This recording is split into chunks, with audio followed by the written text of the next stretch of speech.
यहाँ करें, छोड़ दो, हटो, आपको नहीं आएगा, ऐसे रिब्स टूट जाएंगे।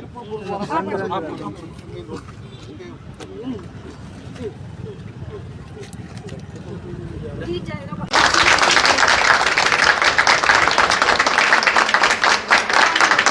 ये तालियां तो बनती ही है क्योंकि तस्वीरों में आप जो वीडियो देख पा रही हैं, आप देख सकते हैं एक युवक जो कि संदिग्ध परिस्थितियों में था और करनाल के सेक्टर 6 के नजदीक गुरुद्वारे के पास जो है एक एक्सीडेंट होता है कल रात को। और जिस महिला को आप तस्वीरों में देख पा रही हैं, विर्क हॉस्पिटल की नर्सिंग सुपरवाइजर है ये, और ऑफ ड्यूटी होने के बावजूद भी इन्होंने अपनी ड्यूटी दी है और इस युवक की जान बचाई है। केवल कुछ ही मिनट्स बाकी थे इसकी जान बचने में, सांसें जो हैं चलनी बंद हो गई थी, लेकिन इसने मानवता का परिचय दिया है और ना केवल विर्क हॉस्पिटल का मान बढ़ाया है बल्कि मानवता का एक बढ़िया परिचय दिया है, बहादुरी का परिचय दिया है। वीडियो में आपने जिस महिला को देखा है वो मेरे साथ यहाँ पर मौजूद है, विर्क हॉस्पिटल की नर्सिंग सुपरवाइजर मेरे साथ यहाँ पर मौजूद है। मैम, सबसे पहले आपकी बहादुरी को और आपने जो मानवता का परिचय दिया है उसके लिए करनाल ब्रेकिंग न्यूज और तमाम हमारे व्यूअर्स आपको सलाम करते हैं। सबसे पहले मुझे ये बताइए, सेक्टर 6 का ये मामला है, करीब कितने बजे का ये मामला है और आप उस वक्त वहाँ पर क्या कर रही थी? मैम, ये लगभग 10 PM की बात है। मैं अपने बेटे को आइसक्रीम खिलाने के लिए लेके गई थी, तो उस टाइम पे जब मैं गाड़ी ड्राइव कर रही थी तो मैंने देखा एक रोड साइड पे एक पेशेंट बेहोश पड़ा है। जब मैं वहाँ पे गई, मैंने हेल्प के लिए पूछा तो वो बोले जी ये मरा पड़ा है। जब मैंने चेक किया तो पता चला कि वो आदमी जिंदा था। वो लगभग 25 से 26 साल का लड़का था। जब मैंने उसकी पल्स चेक करी तो वो जिंदा था। तभी मैंने ऑन द स्पॉट CPR शुरू किया और अपने हॉस्पिटल में एम्बुलेंस के लिए हेल्प मांगी। अगर उस टाइम पे उस लड़के का CPR नहीं होता तो शायद 5 से 10 मिनट में वो लड़का मर चुका होता, क्योंकि उस लड़के का एक्सीडेंट के बाद उसको वोमिटिंग आई। वोमिटिंग की आने की वजह से उसकी सांस की नली में जो उसने खाया था वो फंस चुका था और वो लड़का उस टाइम पे रिस्पॉन्स नहीं कर रहा था। तो उस टाइम पे जो CPR है वो बहुत इफेक्टिव था और उसकी बदौलत वो लड़का जिंदा है। जैसे ही उधर उसको CPR किया उसके बाद हम उसको विर्क हॉस्पिटल लेके आए। विर्क हॉस्पिटल में लाने के बाद हमने उसको इंट्यूबेट किया। इंट्यूबेट करने के बाद जो भी उसका कंटेंट था वो बाहर निकाल के हमने उसको आउट ऑफ डेंजर जोन हमने किया, उसको इंट्यूबेट किया, सक्शन किया।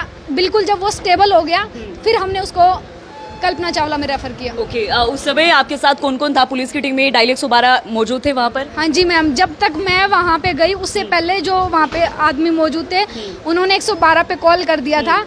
मैं अपनी गाड़ी में और डायल 112 वाले ही हम इसको यहाँ पे विर्क अस्पताल में मतलब आसपास के लोग थे, उन्होंने घोषित कर दिया था कि ये अपनी जान गंवा बैठा है, मतलब कोई ऐसी कंडीशन नहीं थी, लेकिन आपने जाकर देखा कि इसकी नब्ज चल रही है तो आपने वो PCR के माध्यम से। अगर आप वीडियो में भी देखोगे तो वीडियो में क्लियर आवाज सुनाई दे रही है कि मैडम ये तो ठंडा पड़ा है, ये तो मरा हुआ है, आप इसको क्यों वो कर रहे हो। तो आपको लोगों ने टोका भी होगा कि बिल्कुल बिल्कुल, पुलिस वालों ने आपको रोका भी होगा? पुलिस वालों ने नहीं रोका, लेकिन जो उधर आदमी थे जो उधर भीड़ इकट्ठा हुई थी उन्होंने मुझे बोला कि ये तो ठंडा पड़ा है, आप क्यों इस पे मतलब अपना टाइम इन्वेस्ट कर रहे हो। लेकिन जब मैंने चेक किया वो लड़का जिंदा था।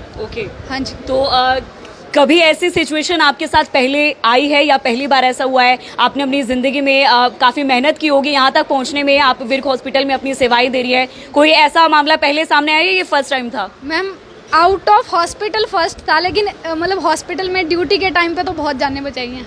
बिल्कुल, ड्यूटी के टाइम तो बहुत जान बचाई है, लेकिन सबसे ज्यादा सलाम इनको इस वजह से किया जाना चाहिए क्योंकि ऑफ ड्यूटी होने के बावजूद भी अपनी ड्यूटी से नहीं हटी है। और एक युवक की जिसकी उम्र 26 वर्ष बताई जा रही है और आसपास के लोगों ने ये घोषित कर दिया था कि ये जान जो है गंवा बैठा है, लेकिन फिर भी हिम्मत दिखाई, लोगों की बात नहीं सुनी और अपनी ड्यूटी देकर जो है उस युवक की जान बचाई है। लेकिन CPR कितनी जरूरी है, किस तरीके से उसे करना चाहिए, क्योंकि आपातकालीन स्थिति कभी भी आ सकती है, बताकर नहीं आती है। ऐसे में CPR कितना जरूरी है और आप सभी को भी करना आना चाहिए, उसके लिए मैं जानकारी लेना चाहूंगी विर्क हॉस्पिटल से। मेरे साथ यहाँ पर करनाल शहर के जाने माने डॉक्टर सेठी मेरे साथ यहाँ पर मौजूद हैं। डॉक्टर सेठी, हमारे व्यूअर्स को ये बताइए CPR कितना महत्व रखती है और इमरजेंसी के दौरान किस तरीके से हम इसे कर सकते हैं, डेमो देकर हमारे व्यूअर्स को बताइए। CPR एक ऐसी लाइफ सेविंग प्रोसीजर है जिसे हर आदमी को आना चाहिए। We as a association of ISA, Indian society of anaesthesiologist जो है, हम लोगों का एक वर्कफोर्स है जिसमें हम चाहते हैं every citizen should be a life saver. मतलब हर आदमी जान बचाने के लिए सक्षम होना चाहिए। क्यों, दूर दराज में जो लोग बैठे हैं उनके पास सहायता पहुंचनी मुश्किल है, बट आजकल एम्बुलेंसेस हैं, आपको कुछ समय मिलता है।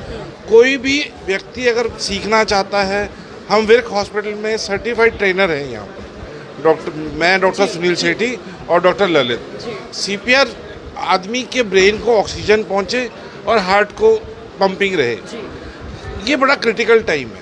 अगर 3 से 5 मिनट का गैप आ जाता है किसी के सांस रुकने के बाद या नब्ज़ रुकने के बाद, उसके बाद उसके बचने के चांसेस बहुत कम होते हैं। बट उस 3 से 5 मिनट में हम सबको यही कहेंगे, चाहे वो एक्सीडेंट है, चाहे वो किसी भी कैजुअल्टी है, अब जैसे वॉर जैसी सिचुएशन थी, हम सबको सीखना चाहिए।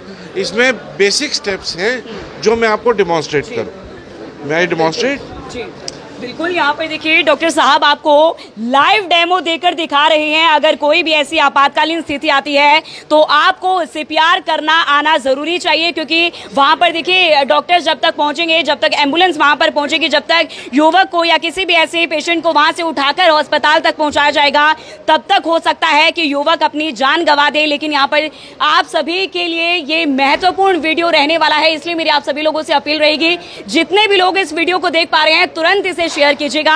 और सर, हमारी व्यूअर्स को डेमो देकर दिखाइए किस तरीके से करना चाहिए। तो मैं सबसे पहले एक बात कहूँगा, किसी भी सेफ्टी सीन पे होनी चाहिए। अगर रोड के बीच में कोई गिरा है तो प्लीज़ रोड के बीच में अटेम्प्ट मत करें, रोड के साइड पे ले आ जाएं, क्योंकि दूसरा वाहन आपको टक्कर ना मारे। ऐसे ही किसी जगह पर करंट लगा हुआ कोई मरीज है तो पहले ब्रिज आप स्विच ऑफ करें। तो ये बेसिक सीन सेफ्टी है। स्विमिंग पूल में है, पेशेंट को पानी से साइड पे ले आए, तो these are seen safety things. तो पहले आप अपनी सेफ्टी और मरीज की सेफ्टी देखिए। उसके बाद आपने देखना है कि मरीज की नब्ज़ चल रही है, सांस चल रही है कि नहीं चल रही। नब्ज़ देखने के लिए मैं रिक्वेस्ट करूँगा वीडियो मेरी तरफ करें, सभी लोग अपना फील कर सकते हैं। यहाँ पर हमारे बीच में सांस लेने का रास्ता है, बिल्कुल इसके साथ अगर हम उंगली रखेंगे तो हमारे को एक पल्स फील होती है, नब्ज़ फील होती है। तो ऐसे जैसे कोई मरीज लेटा हुआ है तो आप उसके ऐसे नब्ज़ देखें, नब्ज़ देखें। अगर नब्ज़ नहीं फील हो रही है तो मैं रिक्वेस्ट करूँगा जो वीडियो देख रहे हैं वो ज़रूर फील करके देखें, अपनी पल्स यहाँ रख के देखें ताकि उनको फील हो सके।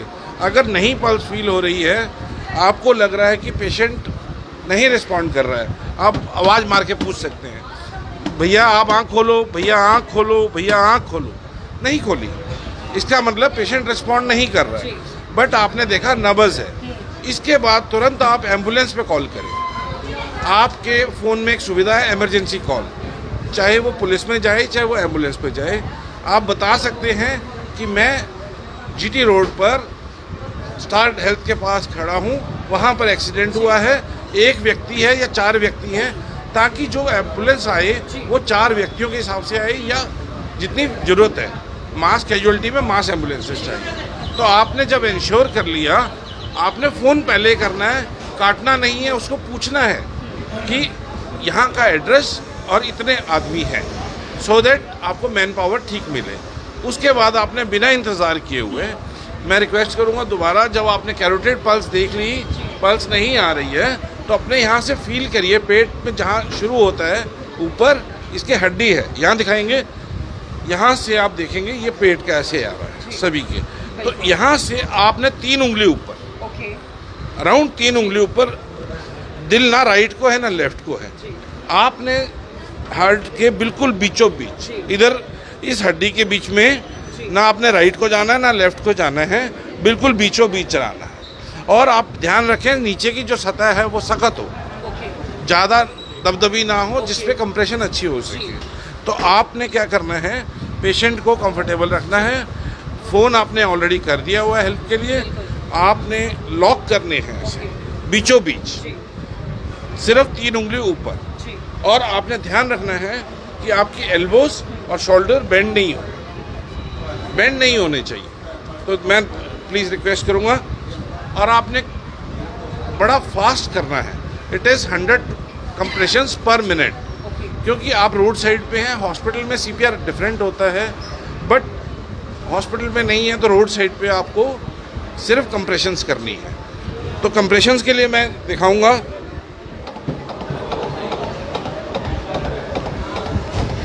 ये जो मैं कंप्रेशन कर रहा हूँ ये कम से कम 5 सेंटीमीटर की होनी चाहिए and it should be very fast, 100 पर मिनट होनी चाहिए। तो कोई भी व्यक्ति जितना मर्जी पहलवान हो कुछ समय बाद वो हार जाएगा, थक जाएगा। तो जो भी बाय स्टैंडर है उसको बताइए कि ऐसे करें आप। तो उससे जितनी इफेक्टिव कंप्रेशंस होंगी उससे सर्वाइवल रेट उतना बढ़ेगा, मतलब आदमी का ज़िंदा रहने का चांसेस बहुत ज़्यादा हो जाते हैं। तो ये आगे के टेक्निकल डिटेल्स हैं, इस वीडियो में पूरा टॉपिक नहीं पढ़ाया जा सकता, बट मैं ये रिक्वेस्ट करूँगा स्कूल प्रिंसिपल्स को, एडमिनिस्ट्रेशन को कि कोई भी हमारी हेल्प चाहता है, हमारे पास पूरी मशीनरी होती है CPR सिखाने की। We are available on some dates, जैसे हमारी अवेलेबिलिटी होती है हम we are willing to teach and I suggest that administration should put these camps regularly. Thank you very much. Thank you so much doctor Sethi. और ma'am आखिरी में आपसे सवाल पूछना चाहूंगी कि जब आप अस्पताल में, विर्क हॉस्पिटल में उस युवक को लेकर आई तो डॉक्टर्स ने क्या कहा, मतलब कितने मिनट्स बाकी थे, अगर आप ये प्रोसेस नहीं आजमाती तो मतलब कितना समय उसके पास बचा था जीने के लिए? मैम अगर कोई भी पेशेंट को कार्डियक अरेस्ट होता है तो 3 से 5 मिनट या तो एज सुन एज पॉसिबल, मतलब विद इन सेकेंड्स आपको स्टार्ट करना चाहिए। अगर 3 से 5 मिनट का जो टाइम होता है अगर वो आपका ब्रेक हो गया तो जो डेथ रेट है वो कम ज़्यादा हो जाते हैं और सर्वाइवल रेट है वो बहुत ही कम हो जाते हैं। मेरी आप सभी लोगों से अपील है इस वीडियो को ज़्यादा से ज़्यादा शेयर करें और आप भी मैम ने जो बहादुरी का परिचय दिया है, मानवता का जो परिचय दिया है, उसके लिए आप भी कमेंट सेक्शन में जो है कमेंट करके मैम के लिए ब्लेसिंग्स दे सकते हैं। मेरी आप सभी लोगों से अपील है इस वीडियो को ज़्यादा से ज़्यादा शेयर करें। आप सभी लोगों का धन्यवाद।